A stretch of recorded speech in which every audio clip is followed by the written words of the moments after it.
नमस्कार दोस्तों, मैं विनय दुबे मुंबई से। कोरोना जैसी महामारी में मैंने मजदूरों की बात की, उनको घर पहुंचाने की बात की, उनके पेट में भोजन डालने की, निवाले की बात की, तो मुझ पे आरोप लगता है कि मैं कोरोना जैसी महामारी में राजनीति कर रहा हूं। मुझे शर्म आनी चाहिए। बड़ी बड़ी बातें वड़ा पाव खाते। अरे भारतीय जनता पार्टी वालों, मेरे को एक बात बताओ, कोरोना जैसी महामारी में तुम क्या कर रहे हो? दिखाऊं क्या तुम्हारी असलियत दिखाऊं देश के सामने? ये लोग कोरोना की आड़ में कर क्या रहे हैं, जरा देखिएगा।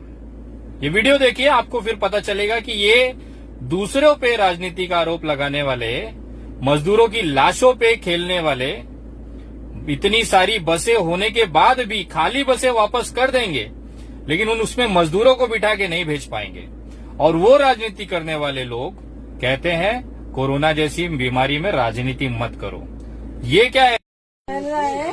इससे आप लोगों को बचाने के लिए ये बीजेपी से आप लोगों को मास्क दे रहा है, ये पहन के निकलना, ठीक है?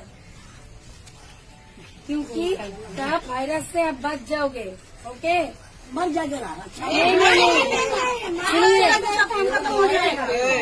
सुनिए, मरने का बात नहीं है, एक दिन सभी गुजर जाएगा, लेकिन सुस्त तरीके से जीना है, ठीक है?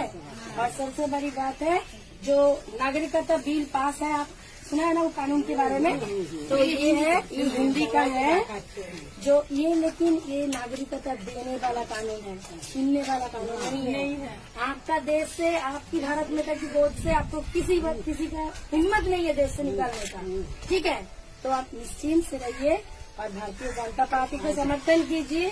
आप सिर्फ ये सोच लीजिए कि अगर बांग्लादेश से आके कोई रहेगा, हम लोग उसको क्यों रहने दें? हम अगर जाएगा, हम इटली में या लंदन में, हम लोग को रहने देगा? नहीं देगा। तो इसके लिए ये भारत माता हमारा देश है, ये तो धर्मशाला नहीं है। तो इसके लिए अगर बाहर देश से, बांग्लादेश, पाकिस्तान, अफगानिस्तान, ये सब देश से घुसपैठी लोग यहाँ पे आके ना बसे और आपका घर से आपको ना बाहर कर दे, इसके लिए यह कानून पास हुआ है। इसको समर्थन कीजिए और सबसे बड़ी बात, पूरे सभा इलेक्शन में भाजपा को साथ दीजिए, ठीक है? ओके, भाजपा को साथ दीजिए, सुस्त रहना है, ठीक है? उसके वाह भाई, सही है। खुद करो तो चमत्कार, दूसरे करे तो एनआरसी, सीए, कोरोना जैसी महामारी में उसका प्रचार जरूरी है। खुद के राज्य के, खुद के देश के मजदूर संभाले नहीं जा रहे हैं और ये चले हैं दूसरे देशों के लोगों को भारत में बसाने की। जो मजदूर आज रस्तों पे है, उनको निवाला खिलाने की औकात नहीं सरकार की, और चले हैं दूसरे देशों के लोगों को लाकर भारत में बसाने की। सबसे बड़ी बेवकूफी भारतीय जनता पार्टी ने कल, और पूरे देश में मैं देख रहा हूं कि पूरे जो उत्तर भारत की सरकारें हैं, खास करके उत्तर प्रदेश और बिहार में, वहां के जो अंधभक्त हैं, वो छाती चौड़ा करके 56 इंच फैला के कहते हैं कि हमारे योगी जी ने, हमारे नीतीश बाबू ने कोरोना पे कंट्रोल कर लिया है, महाराष्ट्र सबसे आगे है कोरोना में। तो मैं उन चमन को बताना चाहता हूं कि बेटा ऐसा है कि जब टेस्ट होते हैं, जब टेस्ट की संख्या बढ़ती है, तब कोरोना का उसमें पॉजिटिव नेगेटिव बढ़ना स्वाभाविक है। जब टेस्ट ही नहीं होगा तो आंकड़ा कहां से आएगा? महाराष्ट्र के टेस्ट कितने हुए हैं, उसकी जरा आप आंकड़ा निकालोगे तो आपको पता चलेगा कि आपके राज्य की सरकारें आपको बेवकूफ बना रही हैं। जिस राज्य सरकारों की औकात टेम्परेचर नापने की नहीं है, वो कोरोना से जीतेगा। कौन से, कहां से लेके आते हो इतना बड़ा बड़ा बेवकूफी, इतना बड़ा बड़ा सपना? तुम्हारे राज्यों की, उत्तर भारत के राज्यों की औकात इतनी है कि आए हुए मजदूर का टेम्परेचर चेक नहीं कर पा रहा है, और आप चले हैं कोरोना से लड़ने के लिए। ये मैं नहीं बोल रहा हूं, ये मजदूर भाई खुद बोल रहा है। जरा सुनिएगा ये वीडियो में, आपको असलियत पता चलेगी कि उत्तर भारत में कोरोना का संख्या कम क्यों है। देखिए जरा इसको। सकते आप 97.5 डिग्री ये तापमान इसमें लिखा गया। अब ये मैडम जो है, मैडम इधर थोड़ा देखिए, मैडम इधर देखिए थोड़ा, ये मैडम जो है इसमें जांचिए, आप हमको तापमान जांचे मेरा। आप ये तो आप लिखे हैं ना, ये तो लिखे आप हैं, ये क्या सिस्टम है बताइएगा तब ना। इससे तो ये होता है कि कोई कोरोना का मरीज आएगा वो पूरा में फैला देगा। जो जिस तरह से आपका सिस्टम है, जो सिस्टम है वो सिस्टम से तो कोरोना पूरा फैल जाएगा ना। मानवता का मतलब ये नहीं होता है। आप मेरा जांच किए हैं, आप क्यों चढ़ाइए? 97.3 जो है कैसे आप चढ़ा सकते हैं? जब आप मेरा जांच नहीं किए तब कौन होते चढ़ाने वाले? नहीं, ये मतलब बस मेरा प्रॉब्लम नहीं है, ये सबको है। जितना भी आया इसमें क्या पता किसको कोरोना है नहीं है। कहना ये चाहते हैं कि सही तरीके से जांच कीजिए। आप कहाँ सही कर रहे हैं? कहाँ लिए हैं? किसको लिए हैं? कहाँ लिए हैं? किसी को नहीं लिए आप?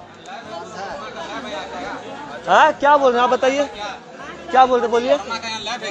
कोरोना का लैब नहीं है तो क्वारंटीन सेंटर है ना। थर्मल स्क्रीनिंग कर रहा है। कहाँ कर रहा है? पूछे मेरा कोई किया है? यहाँ पे जो भी है कोई पुर्जा मेरे पास जो भी है, हम पर्सनली अपने पे नहीं बोल रहे हैं। यहाँ पे जितने भी आदमी हैं, आप बताए किसका स्क्रीनिंग हुआ है? जितना बेल करे तुम लोग का फॉर्म भरा गया है। ये क्या बात है? क्या? हाँ करेंगे। क्या कर लीजिएगा? क्या कर लीजिएगा? हल्ला करेगा? हाँ करेंगे, हल्ला करेंगे। बोलिए। नाम बताओ तुम। हाँ लिखिए, हाँ लिखिए। सानू सिंह माफी लिखिए ना। जाइएगा दूसरे को चूतिया मत बनाइए। हाँ करेंगे। जिसको बुलाना बुलाइए, हम भी बुलाते, बुलाइए जिसको बुलाना है बुलाइए। लड़का तुम चुप रहो। अरे बोलेंगे, लिखो सानू सिंह माफी मेरा नाम है, मेरा घर माफी है। जिसको बुलाना बुलाइए। हाँ, आप लोग ऐसे नहीं कर सकते हैं। जिम्मेदारी के साथ आप काम कीजिए। हाँ भाई, पता चला तुम्हारी औकात क्या है? टेम्परेचर मापने की हैसियत नहीं और उंगली महाराष्ट्र पे उठाओगे। अरे महाराष्ट्र में जितने टेस्ट हुए ना, तुमको साल भर लगेंगे उतने पहुंचने में, और फिर बोलते हो कि उद्धव जी संभाल नहीं पा रहे हैं। अरे तुम्हारी पहले देखो टेम्परेचर ठीक से लिया करो, कोई कोरोना हो रहा होगा पूरा राज्य साफ हो जाएगा।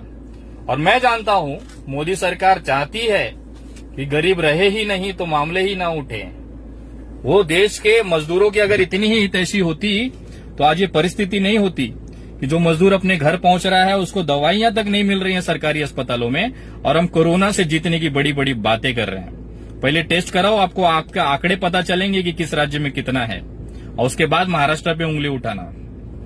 दूसरा सबसे बड़ी बात, आपके राज्यों में अगर कोई प्राइवेट अस्पताल भी जाता है वहां तक ऑक्सीजन की सुविधा नहीं है, और आप कहते हैं कि दूसरे राज्यों से हम बेहतर हैं। तुम्हारे जो अंडभक्त सोशल मीडिया पे चौड़े होके घूमते हैं ना, उनको मैं ये वीडियो दिखाना चाहता हूं। सबसे बड़ा दुर्भाग्य होता है एक बाप अपने एक बेटे के लिए जो अपने बाप को न बचा सके, सारी सुविधाएं जेब में पैसे होने के बावजूद। एक अमीर कार वाले व्यक्ति की अगर ये परिस्थिति है उत्तर प्रदेश में कि उसके सामने उसके पिताजी की मृत्यु हो जाती है, और क्यों होती है जरा देखिए।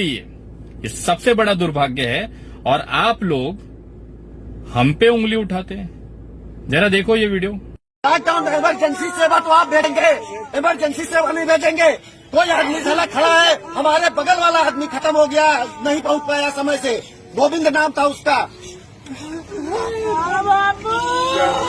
कहाँ एसो ने कार्डियोलॉजी से लेके आए, और एसो ने कहा, एसो को वहाँ पुलिस आगे खड़ी थी। हमने कहा एसो से फोन मिला, पूछो। एसो कह रहे हैं कि अब यहाँ पे एम्बुलेंस कोई नहीं है। 2 गाड़ियाँ यहाँ खड़ी कराई गई थी, हम लोगों ने फोन करके वहाँ पे खड़ी कराया था। हमने बताया कि मैं दैनिकरण का मैं भी एक सेवक हूँ आपकी तरीके। कहाँ तक ले गए? कहाँ तक ले गए थे? वहाँ तो कार्डियोलॉजी लेके गए। कार्डियोलॉजी पहले रास्ते में खत्म हो, वहाँ चेक किया तो कहने लगे कि आप वापस, अब इनके खत्म, बचा नहीं कुछ। कार्डियोलॉजी वाले डॉक्टर ने भी कल ही तो रिफर किया था, कल 3 बजे। एम्बुलेंस भी नहीं मिली? एम्बुलेंस यहाँ नहीं दिया। एम्बुलेंस ऑक्सीजन अगर लग जाती इनके तो हॉस्पिटल तक तो पहुँच जाते। हॉस्पिटल तक पहुँचने तक की ऑक्सीजन वो नहीं निकाल पाया। अपने नर्सिंग होम से न वो कह रहा, गाड़ी वाला कह रहा है कि एम्बुलेंस वाला, मेरी गाड़ी अभी खून पड़ा है, मैं आधे घंटे लगेगा। आधे घंटे में तो काम खत्म हो गया, 1-2 मिनट में तो काम खत्म हो जाता। पुल भी नहीं खोला ना, एम्बुलेंस कुछ नहीं पहुंच पाई। पुल पहुंच गए थे, अस्पताल पहुंचे थे, अस्पताल से वापस लेके आए। खुद को नहीं है खाने और मैया गई है भुजाने। ये हालत है आप लोगों की, पहले उसको सुधारो। पूरे देश में मजदूर गांव जा रहे हैं, ट्रेनें चल रही हैं। कहाँ की ट्रेन कहाँ पहुंच रही है, जाना था दिल्ली, पहुंच गए उड़ीसा। ये प्रॉब्लम उसमें नहीं है, हमारी सरकार भी ऐसी है। हमारे सरकार को जाना कहीं और था, पहुंच कहीं और गए हैं। हम इतने विश्व गुरु बन गए हैं कि अमेरिका जैसा देश हमारा कॉलर पकड़ के हमसे दवाई ले लेता है। हम इतने बड़े विश्व गुरु बन गए हैं, एक इत्तू सा देश नेपाल हमारी औकात निकालता है, जिसको हम चाइना को बड़ी बड़ी आंखों से उनको हम डराने वाले लोग थे। एक के बदले 10 सर पाकिस्तान से लाने वाले लोग थे। आज नेपाल जैसा देश हमारे प्रधानमंत्री को क्या क्या गालियां दे रहा है। उनकी इतनी हैसियत हो गई है कि हमारे भारत के प्रधानमंत्री को वो तबीयत से ले रहा है। ये हमारी ये हमारी परिस्थिति है विश्व के अंदर कि कोई भी ऐरा गहरा आके हमारी बजा के चला जाता है। उसका कारण ये है कि हमारी जो सरकार है ना, उसकी क्षमता नहीं है ये देश चलाने की। हमारे पास इतना बड़ा रेल तंत्र है, लेकिन 50 और 100 ट्रेनें चलाने में हमारी हालत खराब हो जा रही है। मजदूरों को लेके कहीं और जाते, पहुंच कहीं और जाते हैं, और मजदूर भाई आज औकात निकालने पे आ गए हैं, वो भी रेलवे की। ये वीडियो जरा देखिए, रेलवे में हमारे मजदूर भाई क्या कह रहे हैं। आपको देश की असलियत पता चलेगी जो उन ट्रेनों में यात्रा कर रहा है। ये असलियत जरूरी है देश को जानना, देखिएगा। मुंबई से ये ट्रेन आई आज 500 किलोमीटर तक नहीं चला, फिर गाड़ी खड़ा कर दिया इधर बागमार स्टेशन में, और स्टेशन मास्टर बोल रहा है कि आगे की परमिशन नहीं है। तो 22 ट्रेन पे आगे है, 22 ट्रेन पीछे। जब 50 ट्रेन संभाल नहीं पा रहे पीयूष गोयल, तो 300 ट्रेन कैसे संभालोगे? ये बात देखने की बात है। जब 50 ट्रेन से संभाल नहीं पा रहे और आप ट्वीट करते हो कि हम रोजाना 1200 ट्रेन चलाना चाहते हैं, नहीं ऐसा ही बिल्कुल आप लोगों का सरकार नाकाम सरकार साबित हो रहा है। कृपा आप लोग जरा दिमाग को होश में लाइए। बस यहाँ भूखे प्यासे मर रहे हैं। सुबह 7 बजे से ट्रेन खड़ी है, अभी 5 बजने जा रहा है। कितना बर्दाश्त करेगा? कितना तड़पाओगे? कितना मजदूरों के मरवाओगे?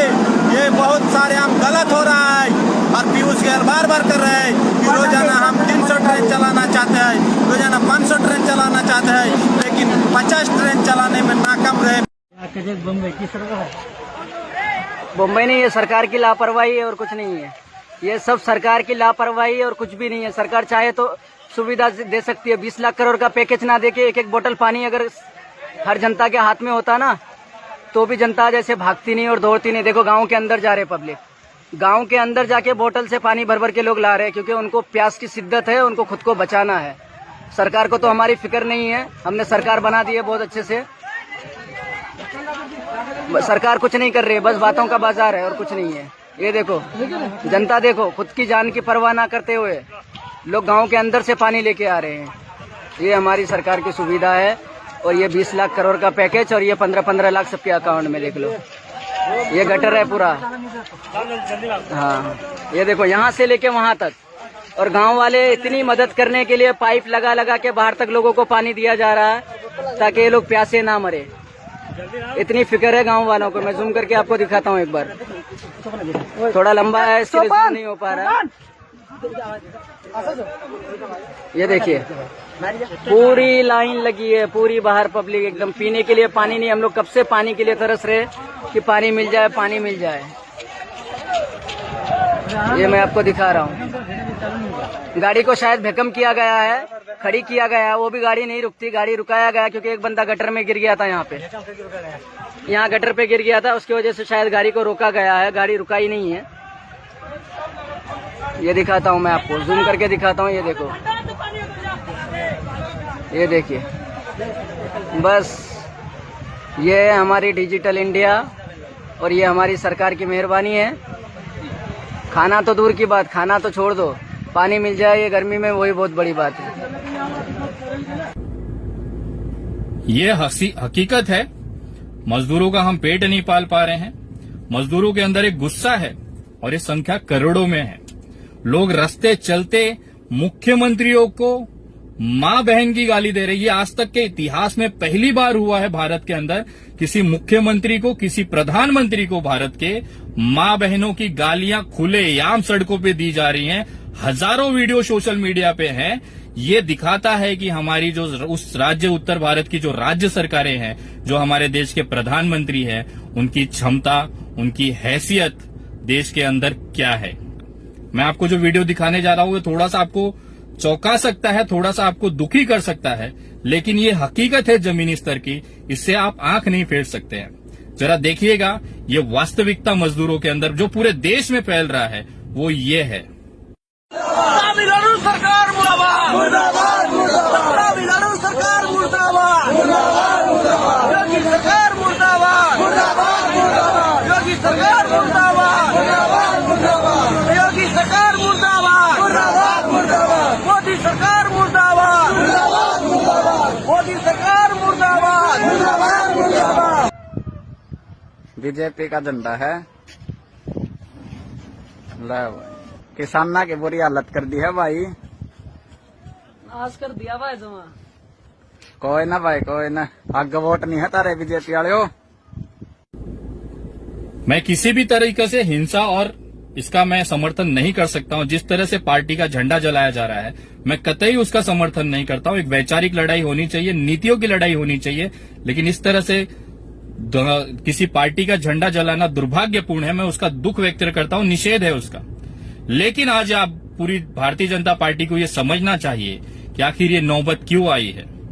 आज वही जनता जो आपको ईंट पत्थर खा लेंगे लेकिन भाजपा को वोट देंगे, आज वही लोग आपके पार्टी का झंडा इतनी तबीयत से जला रहे हैं। आखिर वो नौबत क्यों आई है। जो मजदूर आपकी रैलियों में जिंदाबाद जिंदाबाद के नारे लगाते थे, आज वही मजदूर आपको मां बहनों की गालियां दे रहे। वो वीडियो में नहीं डाल सकता हूं यहाँ पे। प्रधानमंत्री तक को गालियां दी गई, इतनी गंदी गंदी गालियां दी गई है। आखिर ये नौबत क्यों आई है, इसका आपको आत्ममंथन करना चाहिए। और मुझे ऐसा लगता है देश के अंदर अगर प्रधानमंत्री जी के अंदर थोड़ी सी भी नैतिकता बाकी होगी तो उनको अपने पद से इस्तीफा दे देना चाहिए। अगर नहीं भी देते हैं कोई दिक्कत नहीं है, आप पड़े रहें। अगले कुछ महीनों के अंदर अंदर ये जनता अपने आप आपको अपने पद से हटा देगी। अब उस तरह से उनके अंदर उग्रता है। अब गरीब लोग आपसे मांग सकते हैं, सरकारी मदद ले सकते हैं, लेकिन एक मध्यम वर्गीय परिवार किसके सामने हाथ फैलाएगा। जो सैलरी पे अपने स्वाभिमान के साथ जिंदा रहता है वो किसके सामने हाथ फैलाएगा। आज मजदूर सड़कों पे हैं, कल ये मध्यम वर्गीय परिवार भी जब उनका सब्र टूटेगा वो भी आपसे सवाल पूछेंगे, वो भी आपसे भोजन मांगेंगे, वो भी आपसे मेडिकल सुविधाएं मांगेंगे। और ये दिन ज्यादा दूर नहीं है जब ये भारत की वास्तविकता हो जाएगी, क्योंकि भारत का जो तिजोरी है वो इस सरकार ने खाली कर चुके हैं। आज भारत के पास उतने पैसे नहीं है कि वेंटिलेटर्स बनाया जा सके। बिहार की और उत्तर प्रदेश की मैंने आपको स्थिति दिखाई। इस तरह से हम लड़के विश्व गुरु बनेंगे। आज हमारे देश के अंदर भारतीय जनता को बचाना सबसे बड़ी बात है। और मैं उन तमाम लोगों से कहना चाहता हूं कि ये मुहिम जो है रुकनी नहीं चाहिए। भारत के अंदर सरकार की जो गलत नीतियां हैं उसके खिलाफ आवाज उठाना हर उस भारतीय का अधिकार है। अगर इस तरह से आवाज न उठाई गई, घरों के अंदर रहते हुए कुछ नहीं, सोशल मीडिया के माध्यम से अपनी बात रखें, कहीं कहीं जाने की जरूरत नहीं है। जिस तरह से हम लोगों ने पिछले 10 दिनों में करीबन 12,000 फेसबुक आईडी अंधभक्तों की हमने कैंसिल की है, उनको हम लोग रिपोर्ट कर करके खत्म किए हैं। ये सबसे बड़ी उपलब्धि है। ये जो कचरा है सोशल मीडिया का वो हम साफ कर सकते हैं, ये मुझे एहसास हुआ है। 12,000 फेसबुक आईडीज हमने बंद कराई है जो गाली गलौज करते हैं, नफरत फैलाते हैं दिन भर। और देश में एक बड़ा बदलाव आ रहा है, ये रुकना नहीं चाहिए। जब तक मोदी जी और ये मोदी सरकार इस्तीफा नहीं देती है, ये आंदोलन चलते रहना चाहिए। घरों में बैठ के करना है, लोगों को जागरूक करना है, लोगों के सरकार की जो गलतफहमियां हैं, जो नाकामियां हैं, वो हमें सामने लानी है। बस इतना सा करते रहें और एक दिन जरूर सफल होंगे। जय हिंद, जय महाराष्ट्र।